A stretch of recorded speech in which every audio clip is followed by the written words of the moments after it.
18 mois après les Panama Papers, que nous apprennent les révélations des Paradise Papers?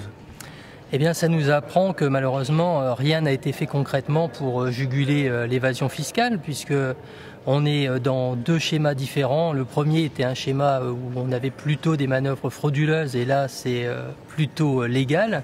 Mais on se rend compte qu'il est toujours aussi facile de pouvoir se soustraire à ses obligations fiscales et de ne pas payer d'impôts là où on devrait les payer. C'est d'autant plus navrant que tous les pays qui sont aujourd'hui épinglés ne figurent pas sur la liste noire des paradis fiscaux, alors qu'il est évident qu'ils devraient y être. Ça paraît aujourd'hui tout à fait évident. Il y a une construction de la législation fiscale qui est faite pour qu'il y ait une partie de la population qui puisse tout à fait légalement et le plus facilement possible échapper à l'impôt. Et donc on est bien dans une démarche tout à fait structurelle et on n'est pas dans un épiphénomène, bien malheureusement. Alors quelles en sont les conséquences pour nos pays ?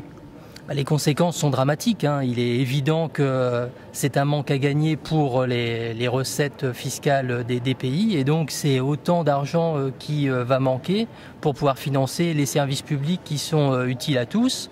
De plus, c'est évidemment particulièrement catastrophique s'agissant du consentement à l'impôt, puisqu'on se rend compte que ça ne va pas profiter aux plus pauvres des pays, mais au contraire aux plus riches et aux ultra riches. Et donc évidemment, c'est tout à fait catastrophique. Et puis enfin, dernier point, il faut savoir que ça touche nos pays, mais les schémas d'évasion fiscale et les paradis fiscaux vont aussi obérer les budgets des pays en voie de développement, qui sont ainsi laissés dans des situations tout à fait catastrophiques et qui continuent à être pillés et à enrichir une petite minorité de nantis sur la planète, ce qui est évidemment complètement révoltant. Peut-on lutter contre ces pratiques qui flirtent avec la légalité? Et est-ce que vous, en tant que salarié des finances, en tant qu'agent des finances publiques, vous en avez les moyens?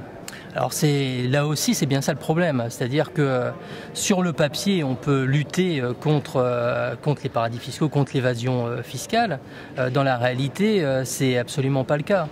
Je donnerai quelques exemples. Au-delà du fait qu'on ait un peu durci l'arsenal juridique, c'est-à-dire qu'on nous a donné beaucoup d'armes, mais on a enlevé des soldats pour les porter. Ce qui fait que, s'agissant de la fraude fiscale, eh bien, il y a de moins en moins de vérificateurs pour pouvoir lutter contre la fraude fiscale. Donc, il est clair que politiquement, on fait tout pour nous empêcher de chercher les fraudeurs, de récupérer cet argent, parce qu'il ne faut pas embêter ces personnes qui font du business en France.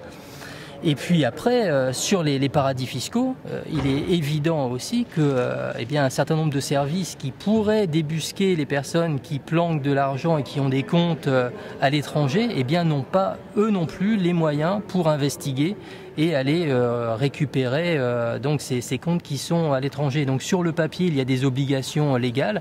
Or, on ne donne pas les moyens, en tous les cas, l'État ne se donne pas les moyens pour pouvoir lutter efficacement contre la fraude et l'évasion fiscale, ce qui nous met dans une situation catastrophique, aussi bien en France, mais dans l'ensemble des pays. Et je pense qu'il est grand temps de se réveiller, car on court évidemment à la catastrophe. C'est pas que notre petit modèle social franco-français qui est menacé, mais c'est bien l'ensemble de l'équilibre, je dirais, mondial qui est menacé, et des potentialités de développement de l'ensemble des pays de cette planète.